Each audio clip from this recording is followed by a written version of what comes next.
Hi, I'm Buck, your personal tour guide to the Federal Reserve. I'm here to introduce you to one of the most complex but effective institutions in the United States. But don't worry, I'll explain it all in plain English. Just beside me is a roadmap of where we're going. Together, we'll walk through the Federal Reserve System, literally. And along the way, I'll show you just what goes on around here and why it's important. By the end of this tour, you too will be able to explain the Federal Reserve in plain English. There is no other agency of government which can overrule actions that we take. There is no other agency of government which can overrule actions that we take. There is no other agency of government which can overrule actions that we take. That would effectively be a takeover of monetary policy by the Congress, a repudiation of the independence of the Federal Reserve, which would be highly destructive to the stability of the financial system, the dollar, and our national economic situation. The Federal Reserve does not own any gold at all. We have not owned gold since 1934.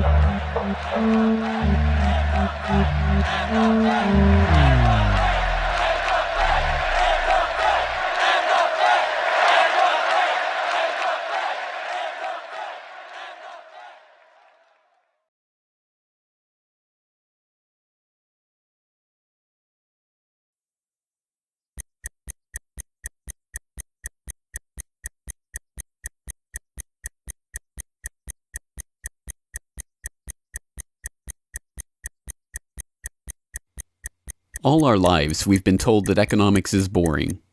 It's dull. It's not worth the time it takes to understand it. And all our lives, we've been lied to.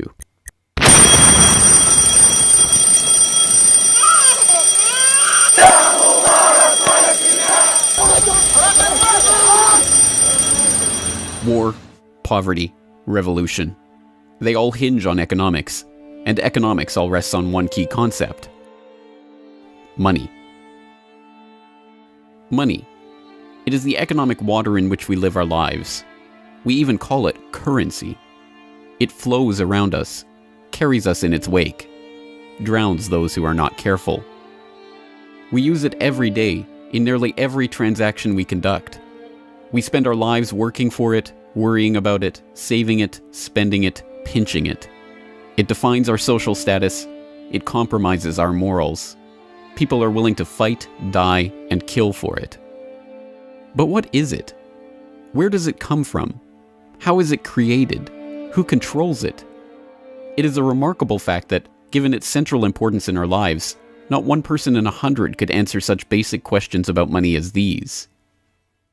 So if you were planning a family, you'd want to know where babies come from. Yeah. And this is a lot about banking. So let me ask you, where does money come from? Where does the money come from? Where does any The money? government prints it. It's printed off. Where does money come from? How is new money created? By labor. People work and produce wealth, and the money is supposed to match that wealth. Where does money come from? Well, I have a pretty different outlook on money. It actually comes from like trees, right? But why is this? How could we be so ignorant about a topic of such importance? Where does money come from is a basic, childlike question. So why is our only response the childlike answer meant as a joke? It grows on trees. Such a profound state of ignorance could not come about naturally. From the time we are children, we are curious about the world and eager to learn about the way it works. And what could lead to a better understanding of the way the world works than a knowledge of money, its creation and destruction? Yet discussion of this topic is fastidiously avoided in our school years and ignored in our daily life.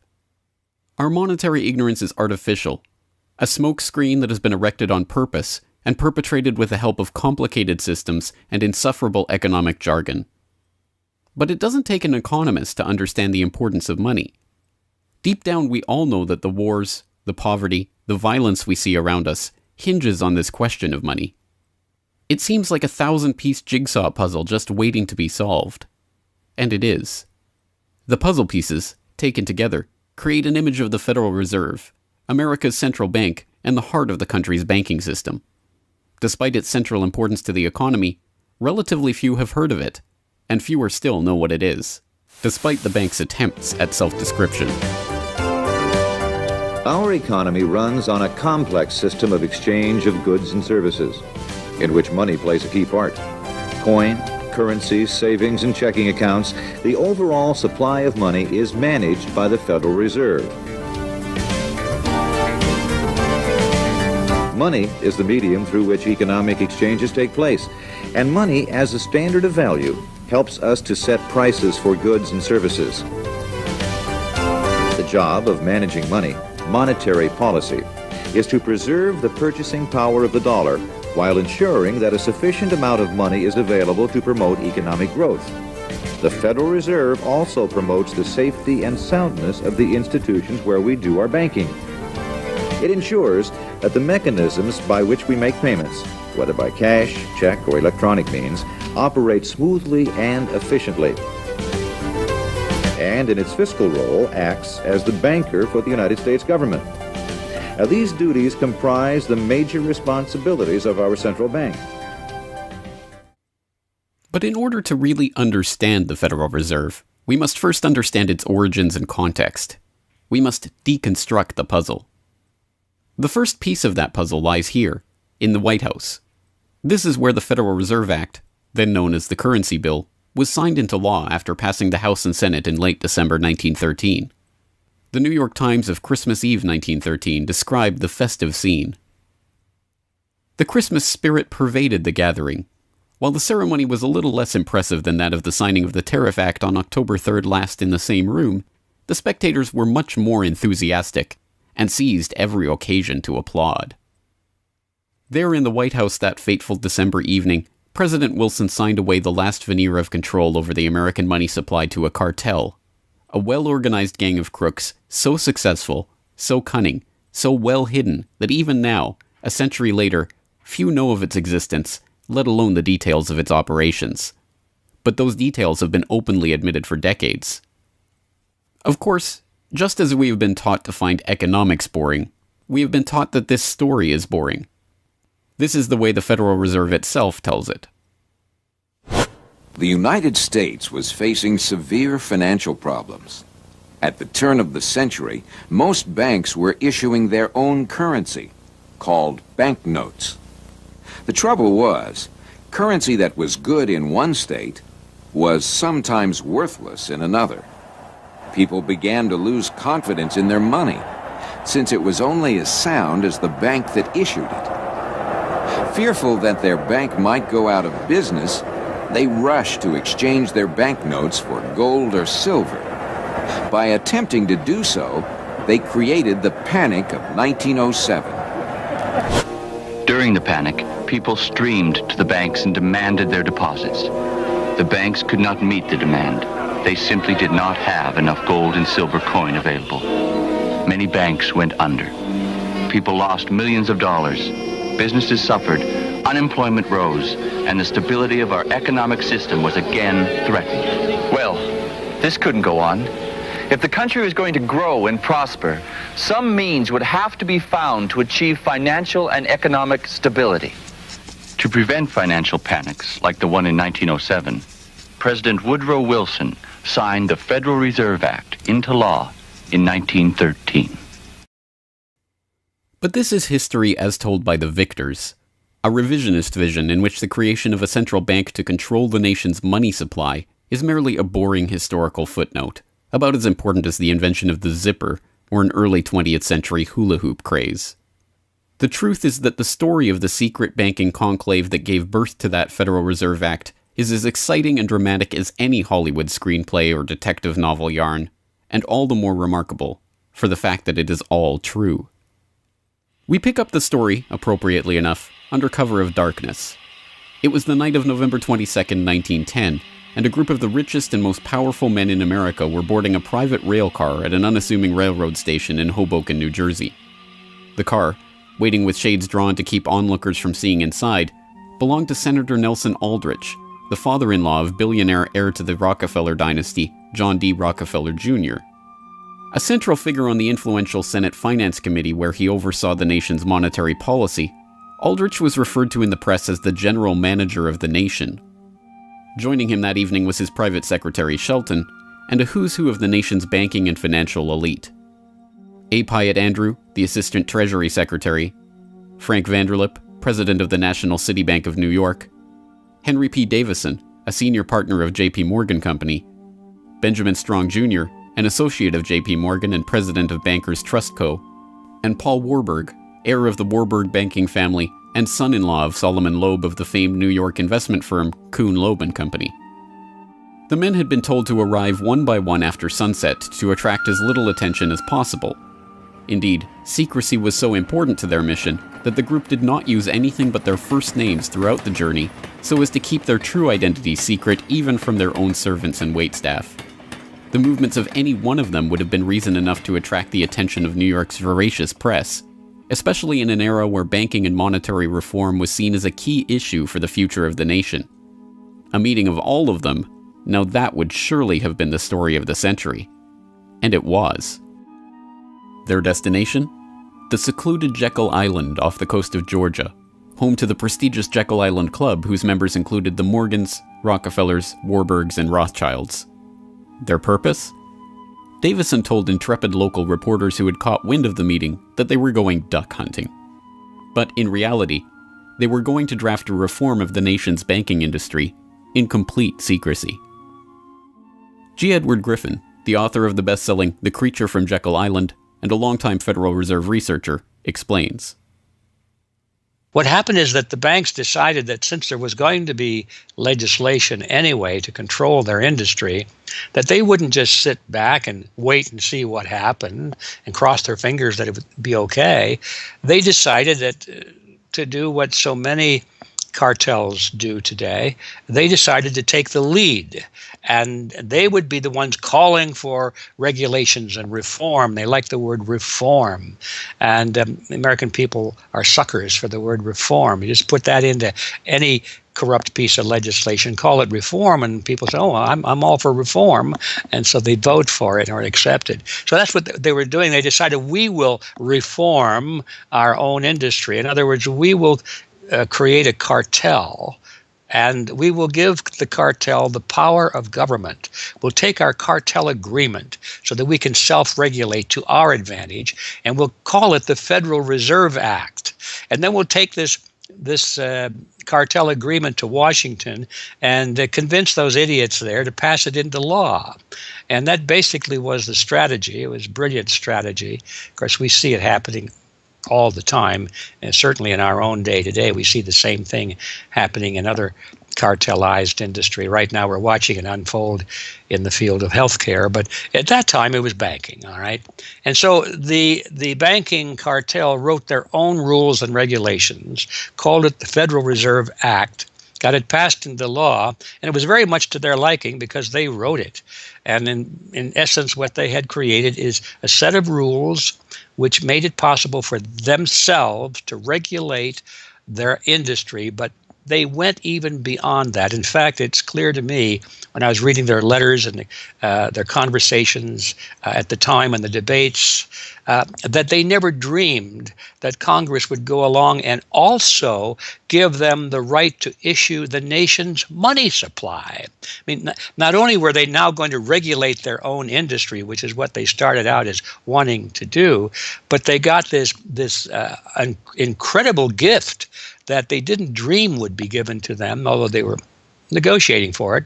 And that was Congress gave them the authority to issue the nation's money.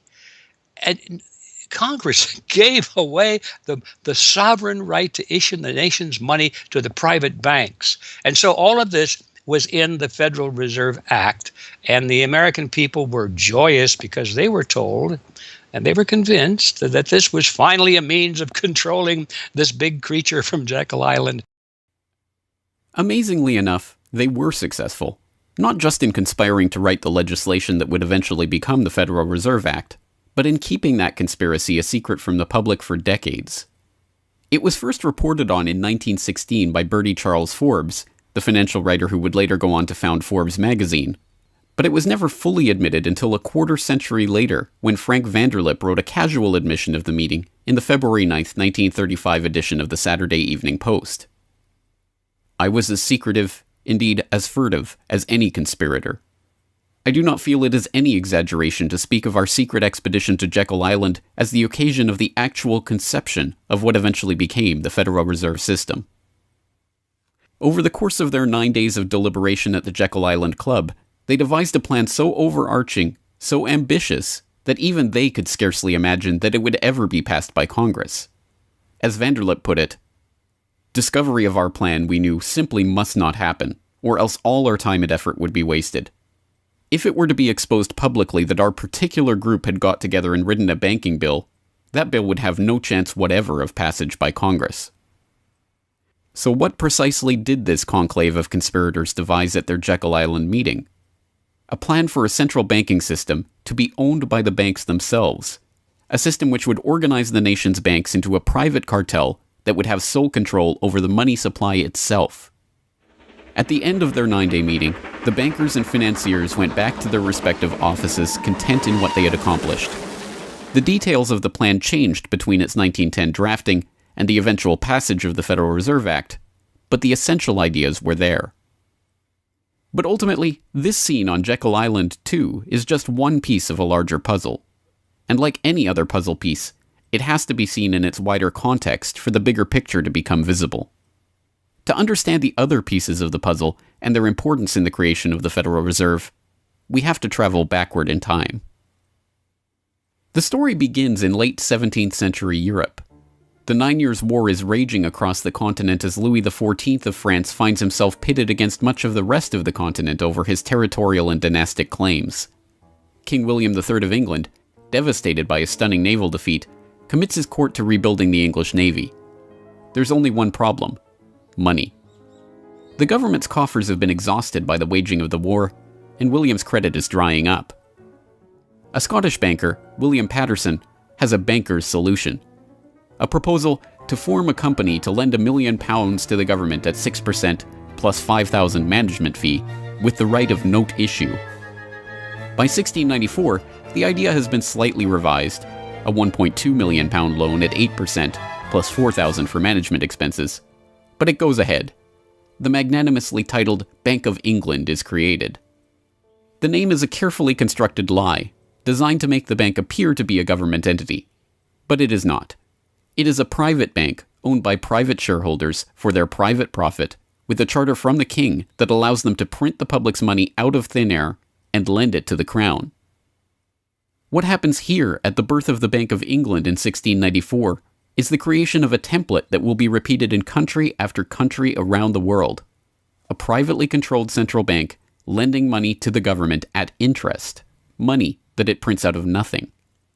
And the jewel in the crown for the international bankers that creates this system is the future economic powerhouse of the world, the United States. In many important respects, the history of the United States is the history of the struggle of the American people against the banksters that wish to control their money. By the 1780s, with colonies still fighting for independence from the crown, the bankers will get their wish.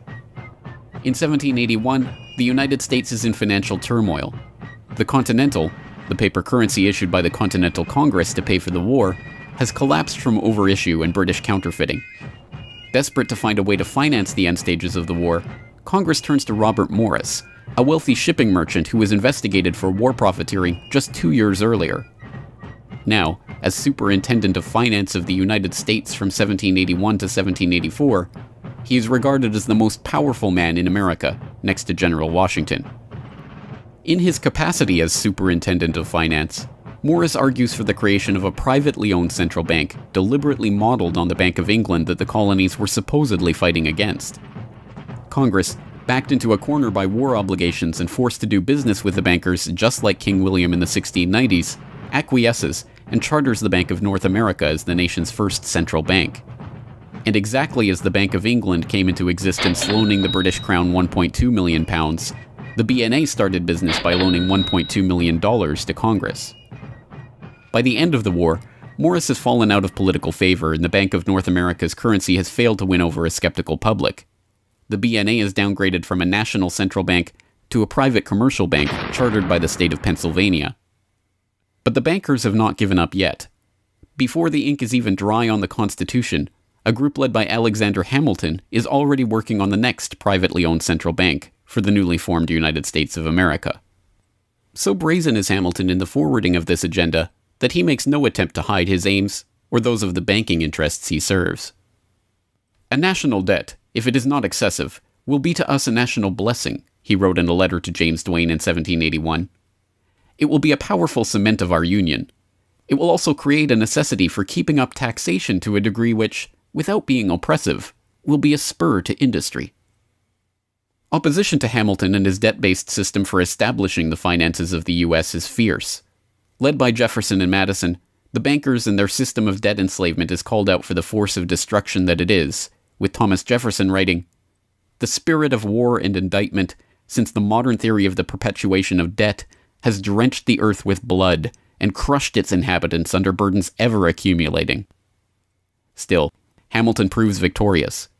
The first Bank of the United States is chartered in 1791 and follows the pattern of the Bank of England and the Bank of North America almost exactly. A privately owned central bank with the authority to loan money that it creates out of nothing to the government. In fact, it is the very same people behind the new bank as were behind the old Bank of North America.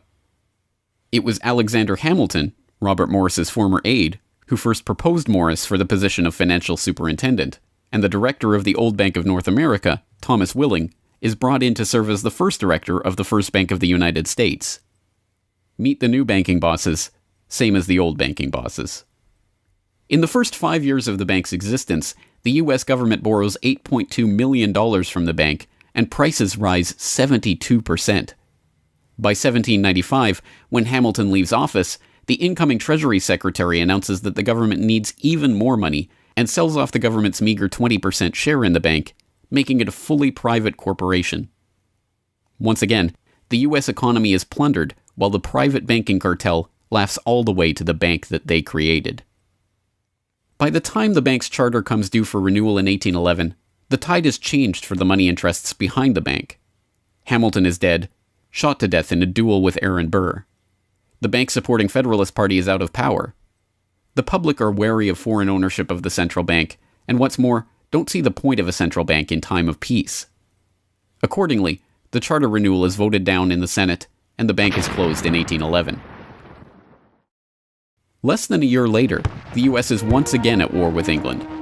After 2 years of bitter struggle, the public debt of the U.S. has nearly tripled from $45.2 million to $119.2 million.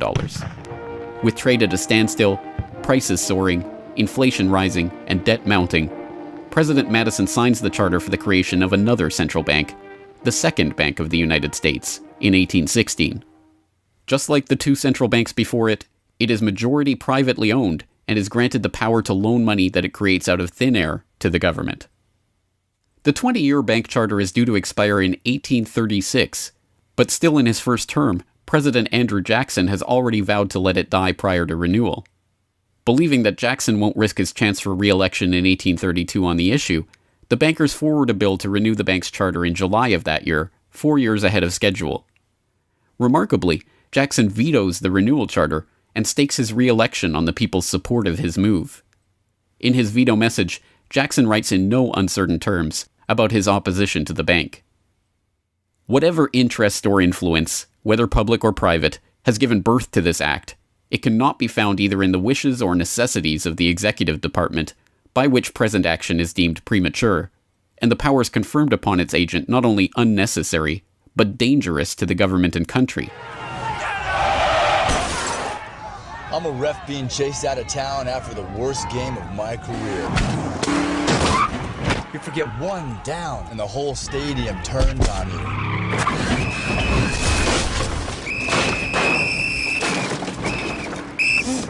And if you have credit rate insurance, it may not pay for all this. So get Allstate. You can save money and be better protected from mayhem, like me.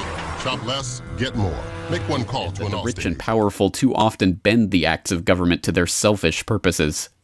If we cannot at once, in justice to interests vested under improvident legislation, make our government what it ought to be, we can at least take a stand against all new grants of monopolies and exclusive privileges, against any prostitution of our government to the advancement of the few at the expense of the many, and in favor of compromise and gradual reform in our code of laws and system of political economy. The people side with Jackson, and he's re-elected on the back of his slogan, Jackson and no bank. The president makes good on his pledge.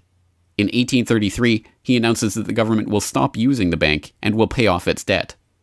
The bankers retaliate in 1834 by staging a financial crisis and attempting to pin the blame on Jackson, but it's no use.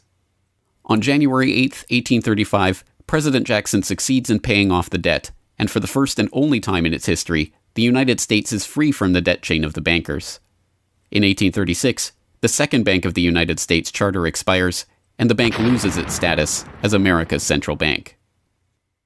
It is 77 years before the bankers can regain the jewel in their crown, but it is not for lack of trying. Immediately upon the death of the bank, the banking oligarchs in England react by contracting trade, removing capital from the US, demanding payment in hard currency for all exports, and tightening credit.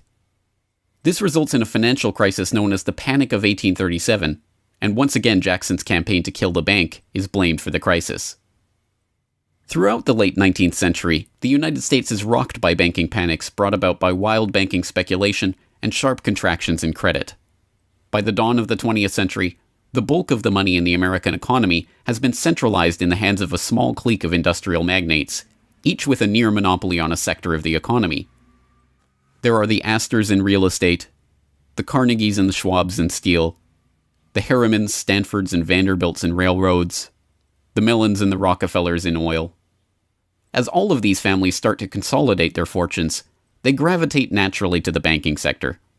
And in this capacity, they form a network of financial interests and institutions that centered largely around one man, banking scion and increasingly America's informal central banker in the absence of a central bank, John Pierpont Morgan. John Pierpont Morgan, or Pierpont as he prefers to be called, is born in Hartford, Connecticut in 1837 to Junius Spencer Morgan, a successful banker and financier. Morgan rides his father's coattails into the banking business, and by 1871 is partnered in his own firm, the firm that was eventually to become J.P. Morgan & Company. It is Morgan who finances Cornelius Vanderbilt's New York Central Railroad. It is Morgan that finances the launch of nearly every major corporation of the period, from AT&T to General Electric to General Motors to DuPont. It is Morgan who buys out Carnegie and creates the United States Steel Corporation, America's first billion-dollar company. It is Morgan who brokers a deal with President Grover Cleveland to save the nation's gold reserves by selling $62 million worth of gold to the Treasury in return for government bonds. And it is Morgan who, in 1907, sets in motion the crisis that leads to the creation of the Federal Reserve. That year, Morgan begins spreading rumors about the precarious finances of the Knickerbocker Trust Company, a Morgan competitor and one of the largest financial institutions in the United States at the time. The resulting crisis, dubbed the Panic of 1907, shakes the U.S. financial system to its core. Morgan puts himself forward as a hero, boldly offering to help underwrite some of the faltering banks and brokerage houses to keep them from going under. After a bout of hand-wringing over the nation's finances, a congressional committee is assembled to investigate the Money Trust, the bankers and financiers who brought the nation so close to financial ruin and that wield such power over the nation's finances.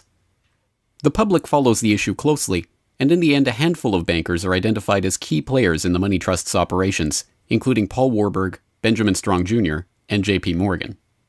Andrew Gavin Marshall, editor of the People's Book Project, explains. At the beginning of the 20th century, there was an investigation following the greatest of these financial panics, which was in 1907. And this investigation was on what was called the Money Trust, which found that three banking interests, J.P. Morgan, National City Bank, and the Citibank of New York, I believe it was, basically controlled the entire financial system. So three banks. And the public hatred towards these institutions was unprecedented. There was an overwhelming consensus in the country for establishing a central bank.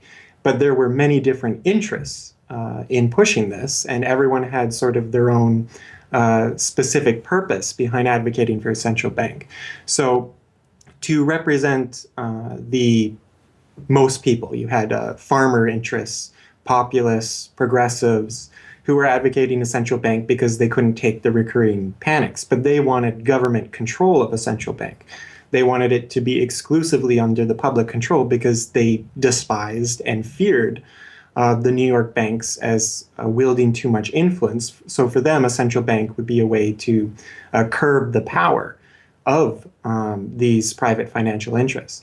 On the other hand, those same financial interests were advocating for a central bank to serve as a source of stability for their control of the system, also to act as a lender of last resort to them, and so that they would never have to face collapse, but also in order to exert more control through a central bank. The private New York banking community wanted a central bank under the exclusive control of them. There's a shocker. So you had all these various different interests which converged. Of course, the most influential happened to be the New York financial houses, which were more aligned with European financial houses than they were with any other element in American society. The main individual behind the founding of the Federal Reserve was Paul Warburg, who was a partner with Kuhn Loeb and Company, European banking house. His brothers were prominent bankers in Germany at that time, and he had, of course, close connections with every major financial and really big industrial firm in the United States, and most of those existing in Europe. And he was discussing all these ideas with his fellow compatriots in advocating for a central bank. In 1910, Warburg got the support of a senator named Senator Aldrich, whose family later married into the Rockefeller family.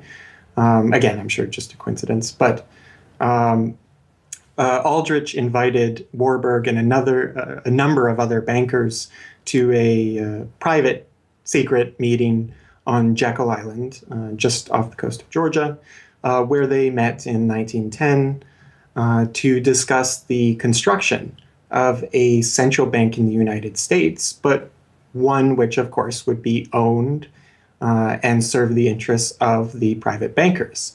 Aldrich then, in 1911, presented this as the Aldrich Plan or the Aldrich Bill in the U.S. Congress, and it was actually voted out. The public, suspicious of Senator Aldrich's banking connections, ultimately reject the Jekyll Island Cabal's Aldrich Plan. The Cabal does not give up, however. They simply revise and rename their plan, giving it a new public face, that of Senator Robert Owen and Representative Carter Glass. In the end, the money trust that was behind the Panic of 1907 uses the public's own outrage against them to complete their consolidation of control over the banking system. The newly retitled Federal Reserve Act is signed into law on December 23, 1913, and the Fed begins operations the next year.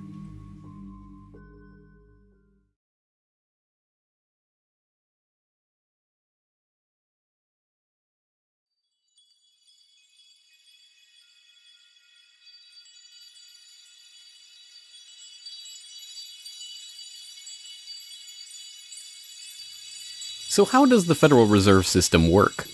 What does it do? Who owns and controls it? These are the basic questions that would get to the heart of the fundamental question, what is money? And that is why the answer to these questions have been shrouded in impenetrable economic jargon. Even the Federal Reserve's own educational propaganda, which has an unusual tendency towards cutesy animation and talking down to its audience, has a difficult time summarizing the Fed's mission and responsibilities. According to the Fed, to achieve these goals, the Fed, then and now, combines centralized national authority through the Board of Governors, remember that on the map, with a healthy dose of regional independence through the reserve banks. A third entity, the Federal Open Market Committee, brings together the expertise of the first two in setting the nation's monetary policy. Precisely what imaginary gaggle of schoolchildren is this economic gibberish aimed at? The simple truth, hidden behind the sleight of hand of economic jargon and magisterial titles, is that a banking cartel has monopolized the most important item in our entire economy: money itself. We are taught to think of money as the pieces of paper printed in government printing presses or coins minted by government mints. While this is partially true, in this day and age, the actual notes and coins circulating in the economy represent only a tiny fraction of the money in existence. Over 90% of the money supply is in fact created by private banks as loans that are payable back to the banks at interest. Although this simple fact is obscured by the wizards of Wall Street and gods of money who want to make the money creation process into some special art of alchemy carefully overseen by the government, the truth is not hidden from the public.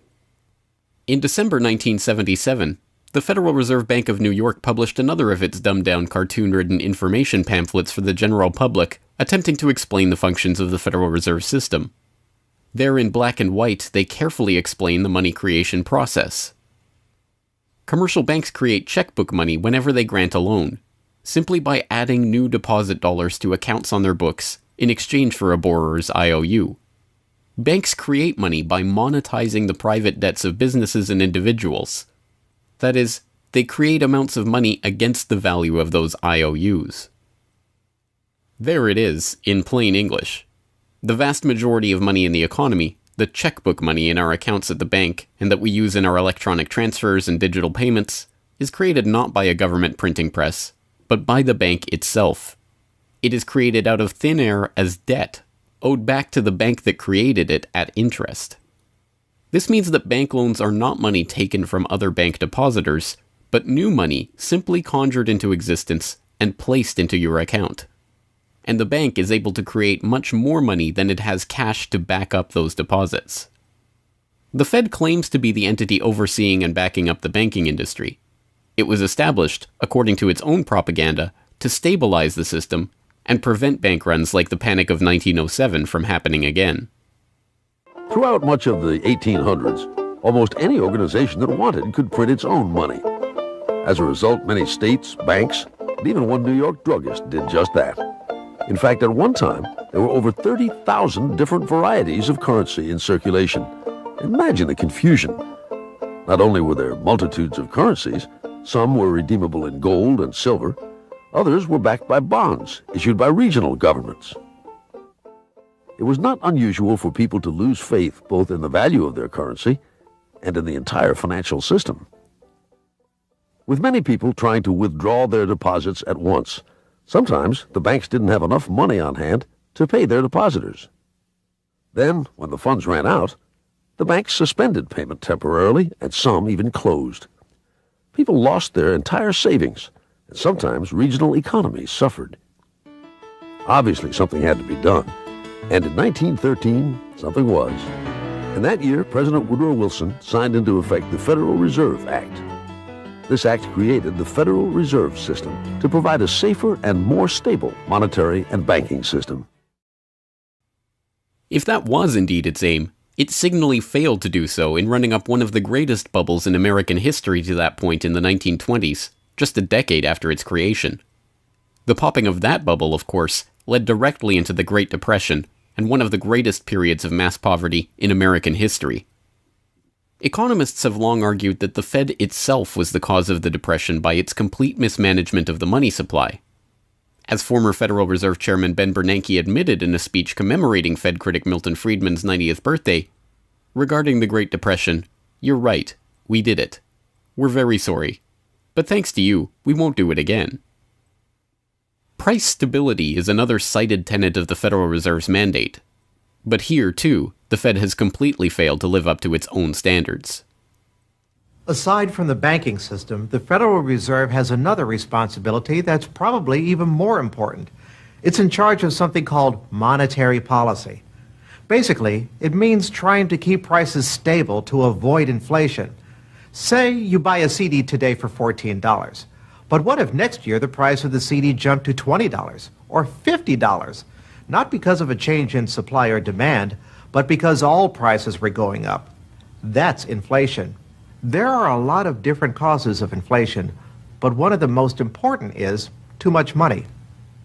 The Fed can adjust the money supply by injecting money into the system electronically or by withdrawing money from the economy. Think of it. The Federal Reserve has the ability to create money and make it disappear. What's most important is what happens as a result. Anytime the supply of money is altered, the effects are felt throughout the economy. The Fed's methods have changed over time to take advantage of the latest computers and electronics, but its mission remains the same: to aim for stable prices, full employment, and a growing economy. 100 years ago, in 1913, the Fed was created, and we've marked it with a vertical line there. Consumer prices now are about 30 times higher than they were when the Fed was created in 1913. Paper money, too, is the responsibility of the Federal Reserve. Hence, the dollars in circulation are not Treasury notes, not bills of credit, but Federal Reserve notes, debt-based notes backed up, ultimately, by the government's own promise to pay. It's sovereign bonds backed up by the taxpayers themselves. At one time, the Federal Reserve banks were legally required to keep large stockpiles of gold in reserve to back up these notes. But that requirement was abandoned, and today the notes are backed up mostly by government securities. The Fed no longer keeps any actual gold on its books, but gold certificates issued by the Treasury and valued not at the spot price of $1,300 per troy ounce, but an arbitrarily fixed statutory price of $42 2/9 per ounce. But I do have one question. During the crisis, or any time that you're aware of, has the Federal Reserve or Treasury participated in any gold swaps arrangements? The Federal Reserve does not own any gold at all. We have not owned gold since 1934. So we have not engaged in any gold swaps. But it appears on your balance sheet that you hold gold. What appears on our balance sheet is gold certificates. When we turned before 1934, the Federal Reserve did own gold. We turned that over by law to the Treasury and received in return for that gold certificates. If the Treasury entered into, because under the Exchange Stabilization Fund, I would assume they probably have the legal authority to do it, they wouldn't be able to do it then because you have the securities for essentially all the gold? No, we have no interest in the gold that is owned by the Treasury. We have simply an accounting document that is called gold certificates that represents the value at a statutory rate and still that we gave to the Treasury in 1930. And still measured at $42 an ounce, which makes no sense whatsoever. Clearly, there is a discrepancy between what we are led to believe is motivating the Fed and what it actually does. To understand what the Fed is actually intended to do, it's first important to understand that the Federal Reserve is not a bank per se, but a system. This system codifies, institutionalizes, oversees, and undergirds a form of banking called fractional reserve banking, in which banks are allowed to lend out more money than they actually have in their vaults. The whole process starts, the process of decay and corruption starts with something called fractional reserve banking. That's the technical. I'm a ref being chased out of town after the worst game of my career. You forget one down and the whole stadium turns on you.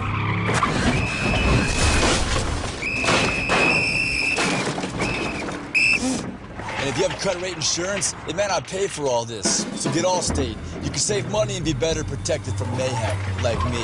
Shop less, get more. Make one call to What an that Allstate. really means is that as the banking institution developed over several centuries, starting, of course, in Europe, it developed the practice of legalizing a certain dishonest accounting procedure. In other words, in the very, very beginning, if you want to go all the way back, people would bring their gold or silver to the banks for safekeeping.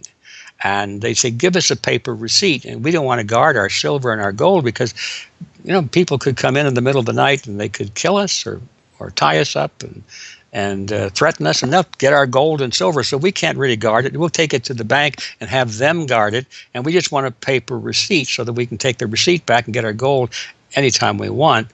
And so in the beginning, money was receipt money. They could then, instead of changing or exchanging the gold coins, they could exchange the receipts, and people would accept the receipts just as well as the gold, knowing they could get the gold. And so these paper receipts being circulated were, in essence, the very first examples of paper money. Well, the banks learned early on that game that here they were sitting on this pile of gold and all these paper receipts out there. People weren't bringing the receipts in anymore. Very few of them, maybe 5%, maybe 7% of the people would bring in their paper receipts and ask for the gold. So they said, why don't we just sort of give more receipts out than we have gold? They'll never know because we only are asked at the best 7% of it, so we can create more receipts for gold than we have, and we can collect interest on that because we'll loan that into the economy and we'll charge interest on this money that we don't really have. And it's a pretty good gimmick, don't you think? And well, yeah, of course. And so that's how fractional reserve banking started. And now it's institutionalized, and they teach it in school.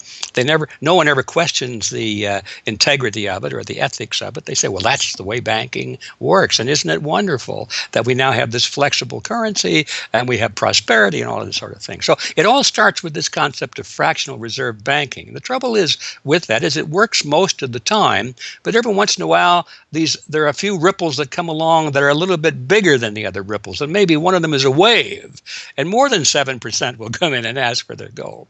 Maybe 20% will come in, or 30%.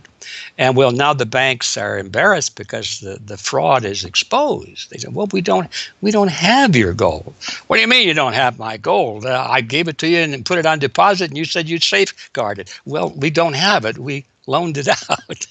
So then the word gets out, and everybody and their uncle comes and lines up for their gold.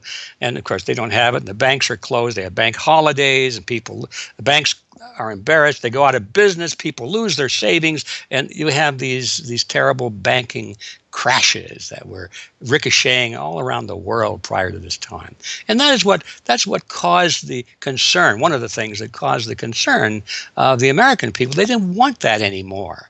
They wanted to put a stop to that. And that was the whole purpose, supposedly, of the Federal Reserve System, was to put a stop to that. But since the people who designed the plan to put a stop to it were the very ones who were doing it in the first place, you can not be surprised that their solution was not a very good one insofar as the American people were concerned. Their solution was to expand it. Not to control it, but to expand it. See, prior to that time, this little game of fractional reserve banking was localized at the state level. Each state was doing its own little fractional reserve banking system. Each state, in essence, had its own Federal Reserve.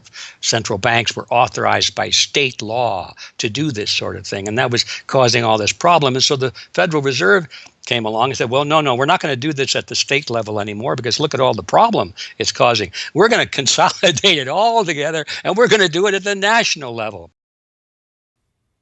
The key to this system, of course, is who controls this incredible power to regulate the economy by setting reserve requirements and targeting interest rates. The answer to this question, too, has been deliberately obscured. The Federal Reserve System is a deliberately confusing mishmash of public and private interests, reserve banks, boards and committees, centralized in Washington and spread out across the United States. So you have the Federal Reserve Board in Washington, appointed by the president. That's the only part of this system that is directly dependent upon the government for input. That's the federal part, that the government, the president specifically, gets to choose a few select governors. The 12 regional banks, the most influential of which is the Federal Reserve Bank of New York, essentially based in Wall Street to represent Wall Street, is representative of the major Wall Street banks who own shares in the private, not federal, but private Federal Reserve Bank of New York. All the other regional banks are also private banks. They vary according to how much influence they wield, but the Kansas City Fed is influential, the St. Louis Fed, the Dallas Fed. But the New York Fed is really the center of this system. And precisely because it represents the Wall Street banks who appoint the leadership of the New York Fed. So the New York Fed has a lot of public power, but no public accountability. It has no oversight. It does not answer to Congress the way that the chairman of the Federal Reserve Board of Governors does. And even then, the chairman of the Federal Reserve Board, who is appointed by the president, does not answer to the president. He does not answer to Congress. He goes to Congress to testify, but the policy that they set is independent. So they have no input from the government. The government can't tell them what to do, legally speaking. And of course, they don't. Do you think it would cause problems for the Fed or for the economy if that legislation was to pass? My concern about the legislation is that if the GAO is auditing not only the operational aspects of our programs and the details of the programs, but is making judgments about our policy decisions, that would effectively be a takeover of monetary policy by the Congress, a repudiation of the independence of the Federal Reserve, which would be highly destructive to the stability of the financial system, the dollar, and our national economic situation. The Federal Open Market Committee is responsible for setting interest rates. Now, this committee, which is enormously powerful, has as its membership the governor and vice chair of the Federal Reserve Board. But the Federal Open Market Committee, most of the membership is the presidents of the regional Federal Reserve banks representing private interests. So they have significant input into setting the interest rates. Interest rates are not set by a public body, they're set by private financial and corporate interests. And that's whose interests they serve, of course. The reason that the Federal Reserve goes to such great lengths to make its organizational structure as confusing as possible is to cover up the massive conflicts of interest that are at the heart of the system. The fact is that the Federal Reserve System is comprised of a board of governors, 12 regional banks, and an open market committee. The privately owned member banks of each Federal Reserve Bank vote on the majority of the Reserve Bank's directors, and the directors vote on members to serve on the Federal Open Market Committee, which determines monetary policy.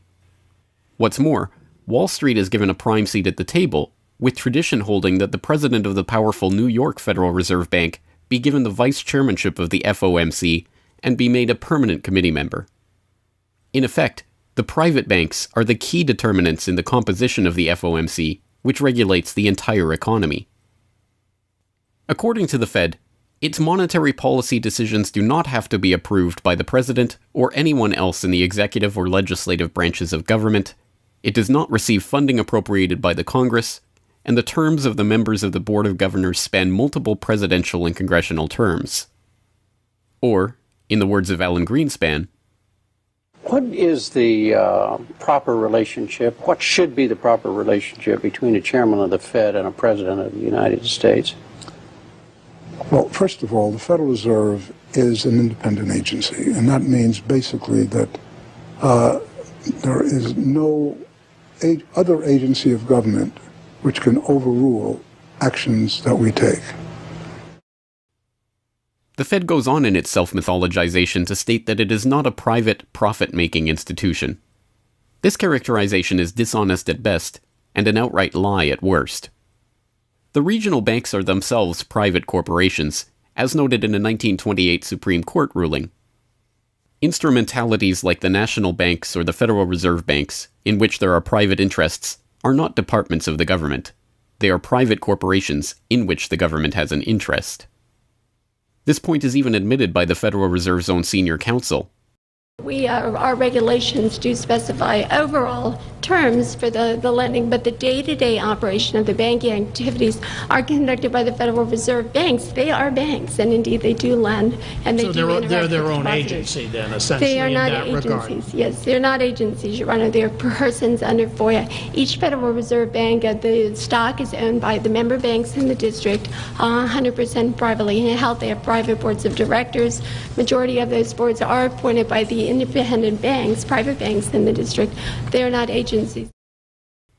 These private corporations issue shares that are held by the member banks that make up the system, making the banks the ultimate owners of the Federal Reserve banks.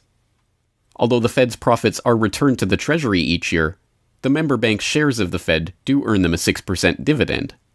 According to the Fed, the fixed nature of these returns means that they are not being held for profit. Despite the dishonest nature of this description, however, It is important to understand that the bankers who own the Federal Reserve indeed do not make their money from the Fed directly. Instead, the benefits are much less obvious and much more insidious. The simplest way that this can be understood is that, as a century of history and the specific example of the last financial crisis shows, the Fed was used as a vehicle to bail out the very bankers who own the Fed banks in the most obvious example of fascistic collusion imaginable. A handful of financial institutions have enriched themselves as a result of institutional speculation on a large scale, as well as manipulation of the market. And secondly, what they have done is that they have then gone to their governments and said, well, we are now in a very difficult situation and you need to give us money so that we can retain the stability of the financial system. And who actually lends the money or brokers the public debt?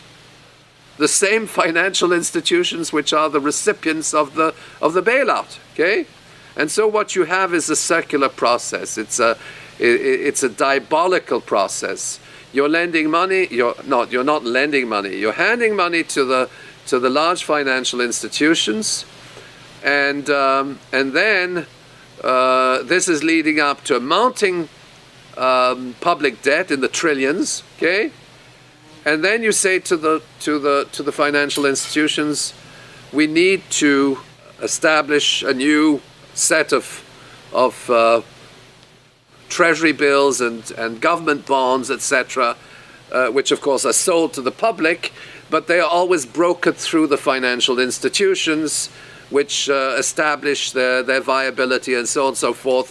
And the financial institutions will probably buy part of this public debt. So that in effect what the government is doing is financing its own indebtedness through the bailouts.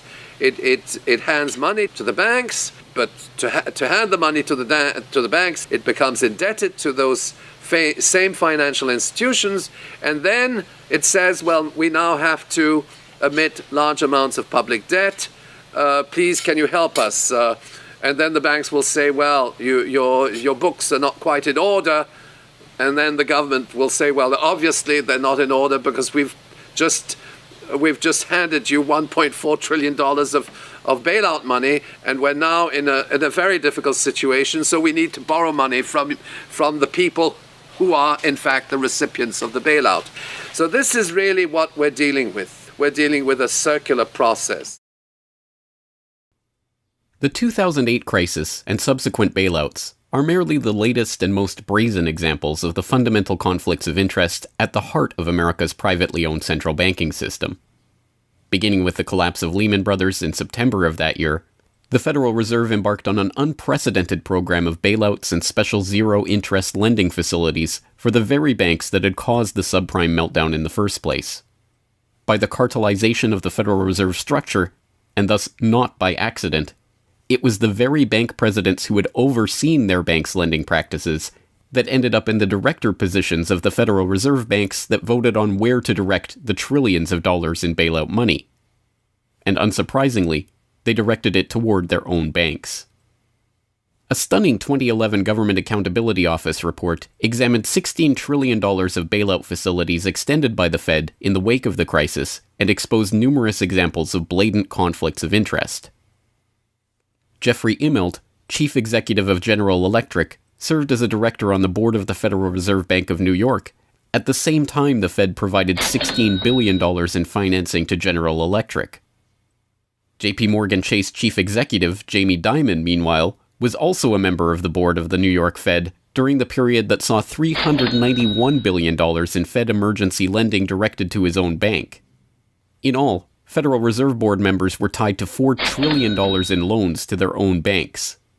These funds were not simply used to keep these banks afloat, but actually to return these Fed-connected banks to a period of record profits in the same period that the average worker saw their real wages actually decrease and the economy on Main Street slow to a standstill.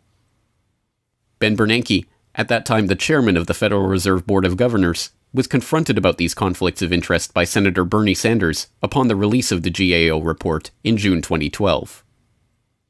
Senator, you raised an important point, which is that this is not something the Federal Reserve created. This is in the statute. Congress in the Federal Reserve Act said this is the governance of the Federal Reserve, and more specifically that bankers would be on the board. And 6 out of 9. Sorry? 6 out of 9 in the regional banks are come from the banking industry. That's correct. And that is in the law. And right. I'll answer your question, though. The answer to your question is that Congress set this up. We have tried, I think we've made it into something useful and valuable. We do get information from it. But if Congress wants to change it, of course, we will work with you to find alternatives. Bernanke is completely right. These conflicts are, in fact, a part of the institution itself. A structural feature of the Federal Reserve that was baked into the Federal Reserve Act itself over 100 years ago by the bankers who conspired to cartelize the nation's money supply. You could not ask for a more succinct reason why the Federal Reserve itself, this admitted cartel of banking interests, needs to be abolished. But you could get one.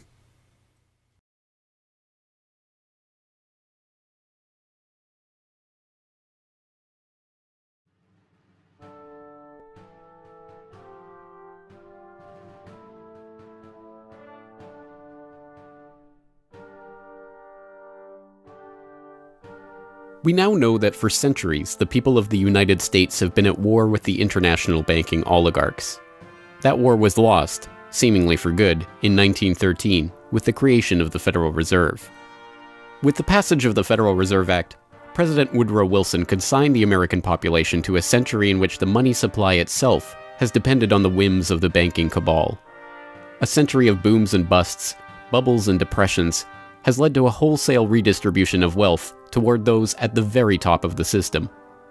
At the bottom, the masses toil in relative poverty, single-income households becoming double-income households out of necessity, their quality of life being slowly eroded as the Federal Reserve notes that pass for dollars are themselves devalued. Worse yet, the fraud itself perpetuates Alexander Hamilton's persistent myth that a national debt is necessary at all. The US is now locked into a system whereby the government issues bonds to generate the funds for their operations, bonds that are backed up by the taxation of the public's own labor. The perpetrators of this fraud, meanwhile, remain in the shadows, largely ignored by a general public that could instantly recognize the latest Hollywood heartthrob or pop idol, but have no clue what the head of Goldman Sachs or the New York Fed does, let alone who they are. This cabal bear allegiance to no nationality, no philosophy or creed, no code of ethics. They are not even motivated by greed, but power. The power that the control of the money supply inevitably brings with it. After a person has all the money in the world that you could possibly use to buy anything you want, what's left to capture your imagination? And the answer, of course, is power. Power over people. Now, money is power over people, but there's another power over people as well, and that is the political power, the social power. And I think this has now become the dominant driving force of these people. They've already got the money. They've got it locked down. Now they're striving for this new world order, as their name for it. They want all of the world into one political unit, which they dominate, not only with money, but with military and psychological means and education and media and propaganda. They want total control over every human on the planet. And by golly, they're moving pretty rapidly in that direction. It did not take long for this lust for power to rear its head. In 1921, just 7 years after the Fed began operations, the same J.P. Morgan-connected banking elite that founded the Federal Reserve incorporated an organization called the Council on Foreign Relations with the goal of taking over the foreign policy apparatus of the United States, including the State Department. In this quest, it was remarkably successful. Although there are only about 4,000 members in the organization today, its membership has included 21 Secretaries of Defense, 18 Treasury Secretaries, 18 Secretaries of State, 16 CIA directors, and many other high-ranking government officials, military officers, business elite, and, of course, bankers. The first director of the CFR was John W. Davis, J.P. Morgan's personal lawyer and a millionaire in his own right. Together with its sister organizations in Britain and elsewhere around the world, these groups would work together toward what they called a New World Order of total financial and political control directed by the bankers themselves. As Carroll Quigley, noted Georgetown historian and mentor of Bill Clinton, wrote in his 1966 work, Tragedy and Hope, A History of the World in Our Time, the powers of financial capitalism had a far-reaching aim, nothing less than to create a world system of financial control in private hands, able to dominate the political system of each country and the economy of the world as a whole. This system was to be controlled in a feudalist fashion by the central banks of the world acting in concert, by secret agreements arrived at in frequent private meetings and conferences. The apex of the system was to be the Bank for International Settlements in Basel, Switzerland, a private bank owned and controlled by the world's central banks, which were themselves private corporations. This is why the bankers and their partners in government and business conspired to bring about the 2008 crisis. Not for the pursuit of money, but power. In the same way the bankers used the panic of 1907 to consolidate their control over the money supply, they hope to use the 2008 crisis and subsequent panics, which they themselves have created, to consolidate their political control. The International Summit for the Global Financial Crisis has been expanded from G7 to G20 because the leading 7 developed countries cannot solve the crisis alone. This expanded meeting raises the question whether a new global financial system will be created. So is this some sort of a new world order, which Gordon Brown kind of alluded to? British Prime Minister Gordon Brown has described the quote-unquote guiding principles to be addressed at the summit. They are transparency, sound banking, responsibility, integrity, and get this, global governance, unquote. I think a new world order is emerging, and with it the foundations of a new and progressive era of international cooperation. The inevitable conclusion, one that flows necessarily from the true understanding of this situation, is that the Federal Reserve System needs to be consigned to the dustbin of history. After a century of enslavement, it is time for the American public to finally throw off the bankers' debt chains.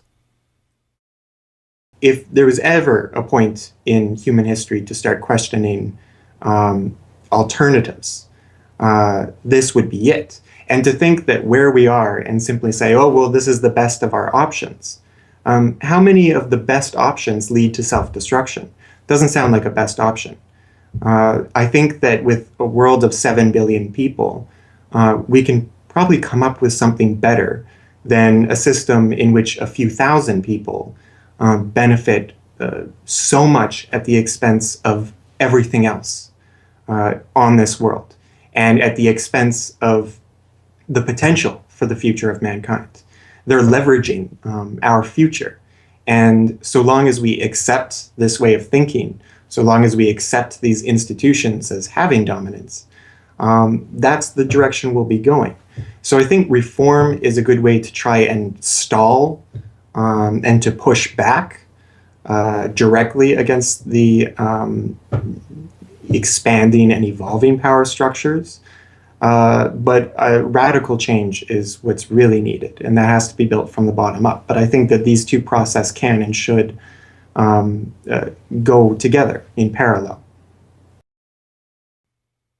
If you've made it this far, congratulations. You are now better informed on the economic history of the United States and the truth about the Federal Reserve than 99% of the population.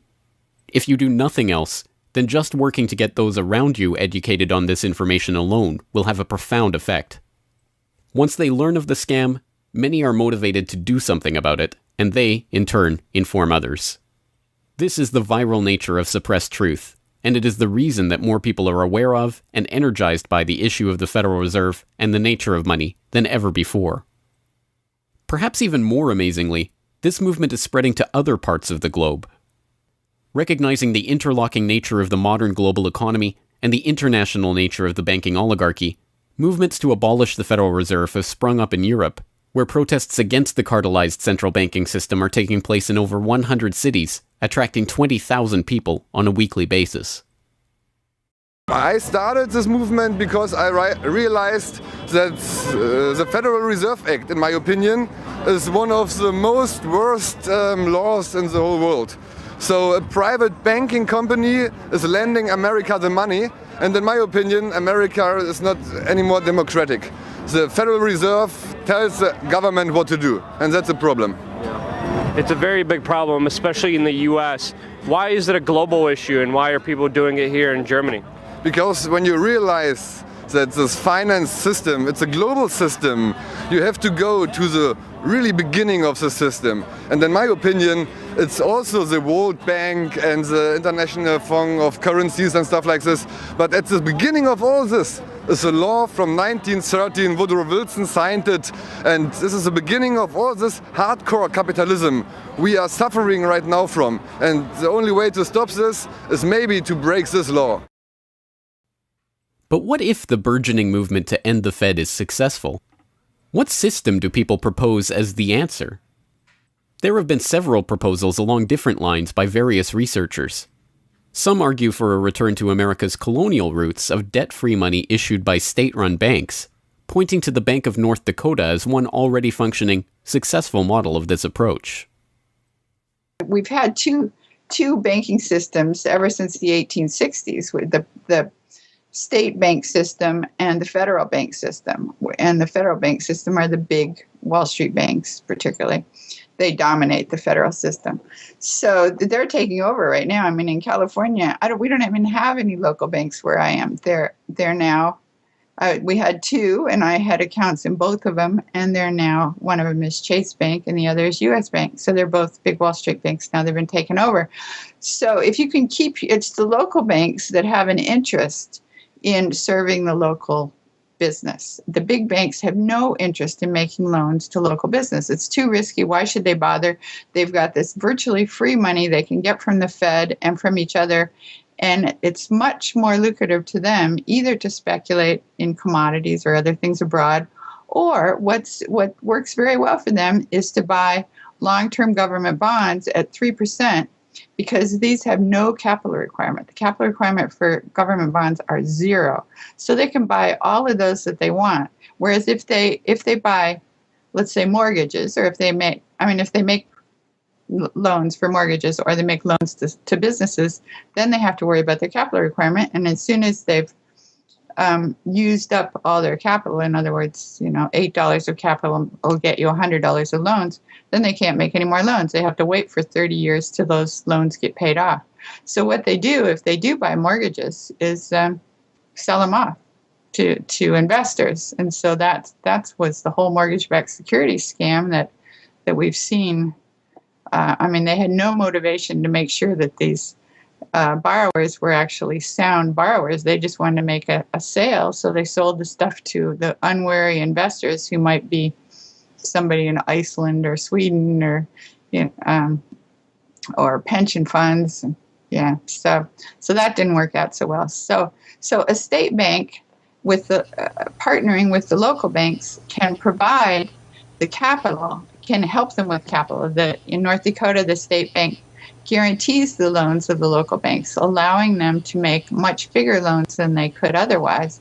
And the state bank provides liquidity to the small banks.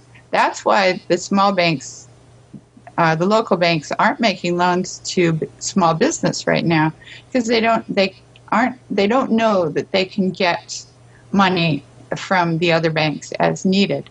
The way banking works is they make the loan first. If you have credit lines to many different businesses, and if they all hit up their credit lines at once, you're going to run out of money.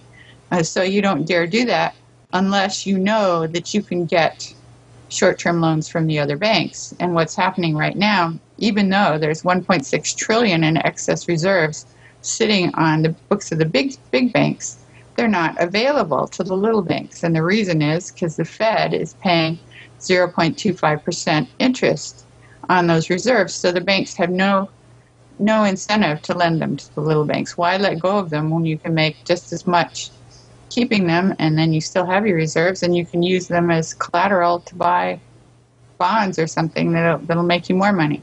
So the whole system is messed up.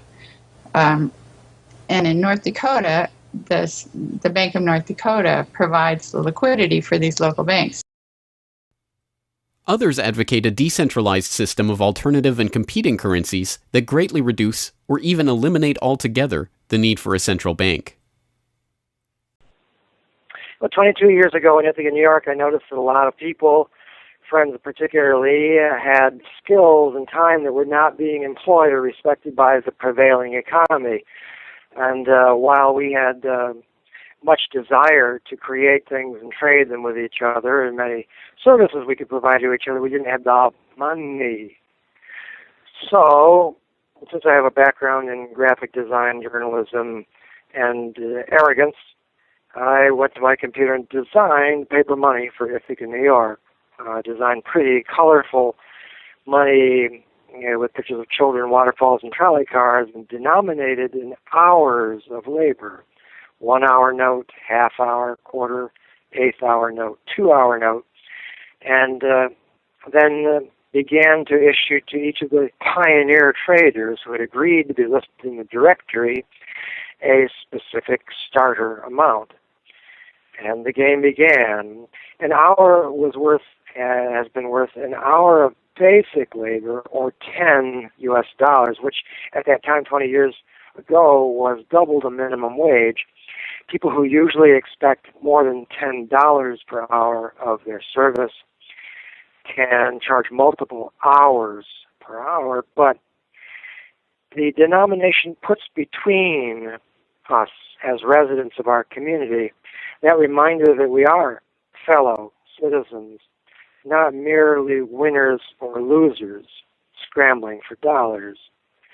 And it introduces us to each other on the basis of these skills and services that we have, that we are more proud to provide for each other than often is the case with a conventional job, just the stuff we have to do to get the money to pay the bills. So through that trading process, that more intimate scale process within the community, we're more easily able to become friends and lovers and political allies. It's an inspiring story, and tell people about how much money has circulated through this community. I mean, it's important for people to understand just how successful this has been. Because we're not a computer system, we don't have a specific volume of trading recorded, but by the grapevine, by phone surveys, and over the years watching the money move, we were able to guess very reliably that several $1 million equivalent of this money has transacted over those years, making loans without charging interest up to $30,000 value, which is the fundamental monetary revolution in our system. Then as well, making grants of the money to over 100 community organizations. Some argue for currencies whose mathematical nature prevent them from being merely conjured into existence whenever a federal government wants to wage another war of aggression or forge another link in the seemingly endless train of governmental tyranny and abuse. What people have to understand about Bitcoin is that it's a completely decentralized network. There's no central server, there's no controlling company, there's no office. It's just free software that anyone can download and start running on their computer anywhere in the world. And that the Bitcoins themselves can be transferred to or from anyone anywhere in the world. And it's impossible for any bank or government or entity to block you from sending or receiving those Bitcoins. There's a limited supply of those Bitcoins. There will never, ever, ever be more than 21 million Bitcoins. And so because, like everything, the price is set based on supply and demand, because the supply of Bitcoins is limited and the demand is increasing as more and more people start to use them and more websites start to accept them, the price of Bitcoins in terms of dollars is going to have to increase even a lot more than the $500 per Bitcoin that it is today.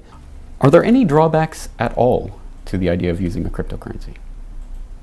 If you're part of the current power elite that can just print money at will to spend on whatever you feel like, then yeah, the world switching over to Bitcoin is probably not going to benefit you. But if you're one of the normal people that aren't working for the Federal Reserve or any central bank that's printing money to pay to your friends and that sort of thing, then a Bitcoin world is a wonderful thing for you.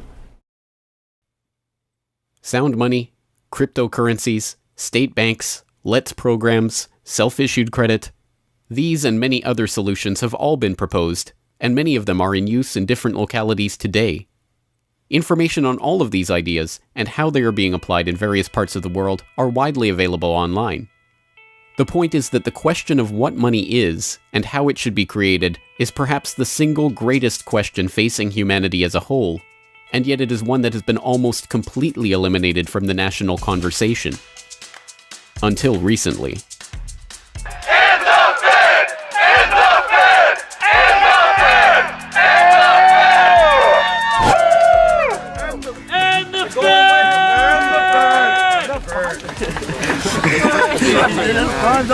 Not even real paper! What the hell? We need some hands here. We need more hands. Hands up, Hands up, Hands up,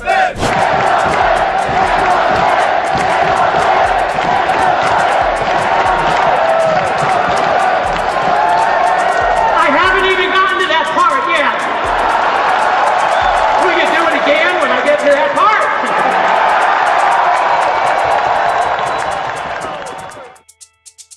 And so the rest of the story is now in our hands. Once we understand the scam that has taken place, the gradual consolidation of wealth and power in the hands of an elite few banking oligarchs, and the growing impoverishment of the masses, all in the name of banking funny money created out of nothing and loaned to the public at interest, we can choose to get active or to do nothing at all. For those who choose to get active, there are some steps that you can take to help change the course of the system. First, follow the links and resources from the transcript of this documentary at corbettreport.com/Federal Reserve to familiarize yourself with the history, the connections, and the functions of the Federal Reserve System. If you can't explain this material to yourself, then you will never be able to teach it to others. Secondly, begin reaching out to others to bring them up to speed on the issue. It can be as simple as broaching this conversation in the Monday morning water cooler talk, or passing out a copy of this documentary, or sending out links to this information to your email list. Insert this topic into your conversations.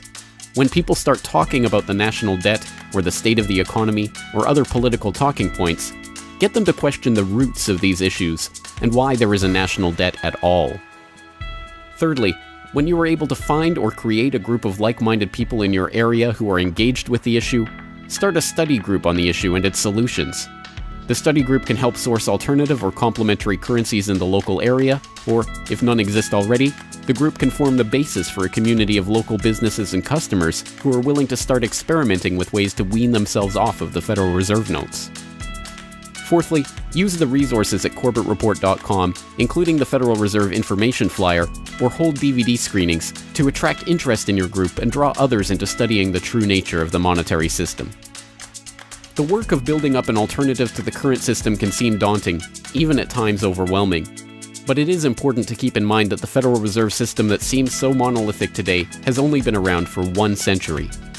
Central banks have been defeated in America before, and they can be defeated again. The question of how we decide to change this system is not rhetorical. It will either be answered by an informed, engaged, active population working together to create viable alternatives and to dismantle the current system, or it will be answered by the same banking oligarchy that has been controlling the money supply, and indeed the lifeblood of the country, for generations. Now, 1 century after the creation of the Federal Reserve System, we have a choice to make. Whether the next century, like the one before it, will be a century of enslavement, or, transformed by the actions and choices that we make in the light of this knowledge, a century of empowerment.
Hello, this is James Corbett of CorbettReport.com, the writer, producer, director, narrator, and just about everything else you can imagine with regards to the documentary that you just finished watching, Century of Enslavement, The History of the Federal Reserve.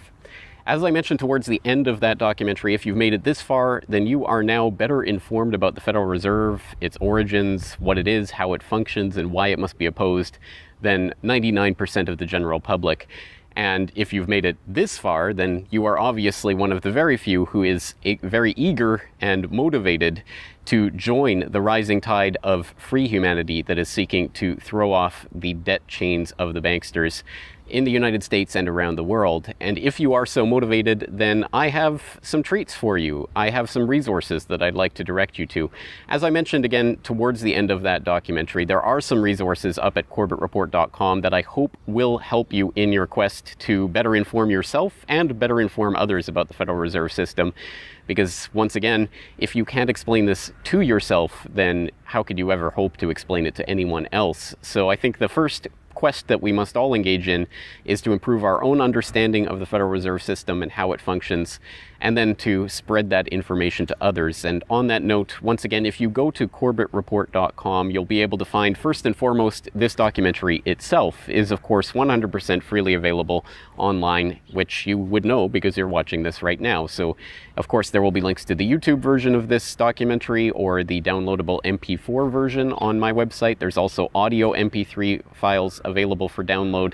All of those, again, freely open to the public, and I do encourage you to send them out to others if you do find it to be a valuable resource yourself. And once you're there at CorbettReport.com, you'll find not only the documentary itself, but also a transcript of the documentary, complete with hyperlinks to all of the source documents, videos, articles, all of the information that was used to compile this documentary. So I hope that will be a valuable resource, again, for people who are looking to put this information together in a way that makes sense in their own head, and so that they can see where all of this information is coming from, much of it sourcing from the Federal Reserve itself. So I hope that the hyperlinked transcript will be valuable to people out there who are seeking to broaden their understanding of these topics. And you will also find there a news information pamphlet that I have put together with the help of Mike Krentz of MikeKrentz.com, a graphic designer who's helped me out a lot behind the scenes on the website. As you can tell from the graphics on this documentary, I'm not a graphic designer myself by trade or by training. So I certainly do appreciate Mike's help in putting this information pamphlet together. And this is just a few points that have been addressed in this video, informational points about the Federal Reserve, what it is, and some interesting little teasers to get people interested in this information. You can download and print this off from CorbettReport.com and use it however you like, handing it out to people on the street, using it as a discussion point if you hold a DVD screening, if you want to just post it up in public areas, only where allowed by law, of course. Once again, this is freely available for download and for you to print out and to use to help spread information about the Federal Reserve System. And it's available both in color and black and white, and should print nicely onto standard 8.5 by 11 letter size paper. So that will all be up there at the website, along with, of course, an actual DVD version of this documentary. Once again, if you do find this information useful, then I hope you will try to spread it to others. There are a lot of people who prefer the online link, but there will be some people who you cannot reach online. For those people, and for yourself, if you so desire, here is a physical hard copy that you can order from CorbettReport.com for 2,000 Japanese yen. That's about 20 Federal Reserve notes. Because unfortunately, we are trapped in this debt-based bankster-led system, so we do all require these pieces of paper in order to put a roof over our head and food on the table, myself included. So your support is obviously greatly appreciated. And for that 2,000 Japanese yen, about 20 Federal Reserve notes, you'll receive this documentary. Disc 1 containing the documentary itself. Disc 2, the full 1-hour interview with G. Edward Griffin. So I think, again, a valuable resource for people who are looking for more information about the Federal Reserve. So that's available at CorbettReport.com, along with all of this that we've talked about here, the information pamphlet, the hyperlink transcript, all of the various formats this is available in. Once again, I've tried to make this as straightforward as possible, and also as detailed detailed as possible so that you can start to further your own exploration and understanding of this system that we're facing.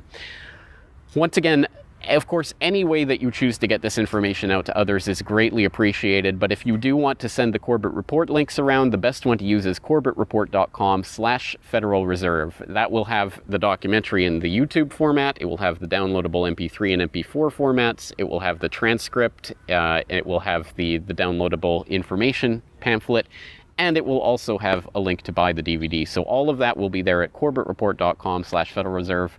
Please send people there if you're going to send people anywhere. So once again, I really do salute you for taking time out of your busy day, out of your schedule, to devote yourself to watching and learning and understanding this material, and to helping spread this information and awareness to others, because it is only together that we will ever be able to form the movement that will ultimately turn the tide against the banksters and defeat the Federal Reserve and all of the similarly privately controlled central banks all around the world. So once again, thank you for your time and attention. I'm James Corbett of CorbettReport.com.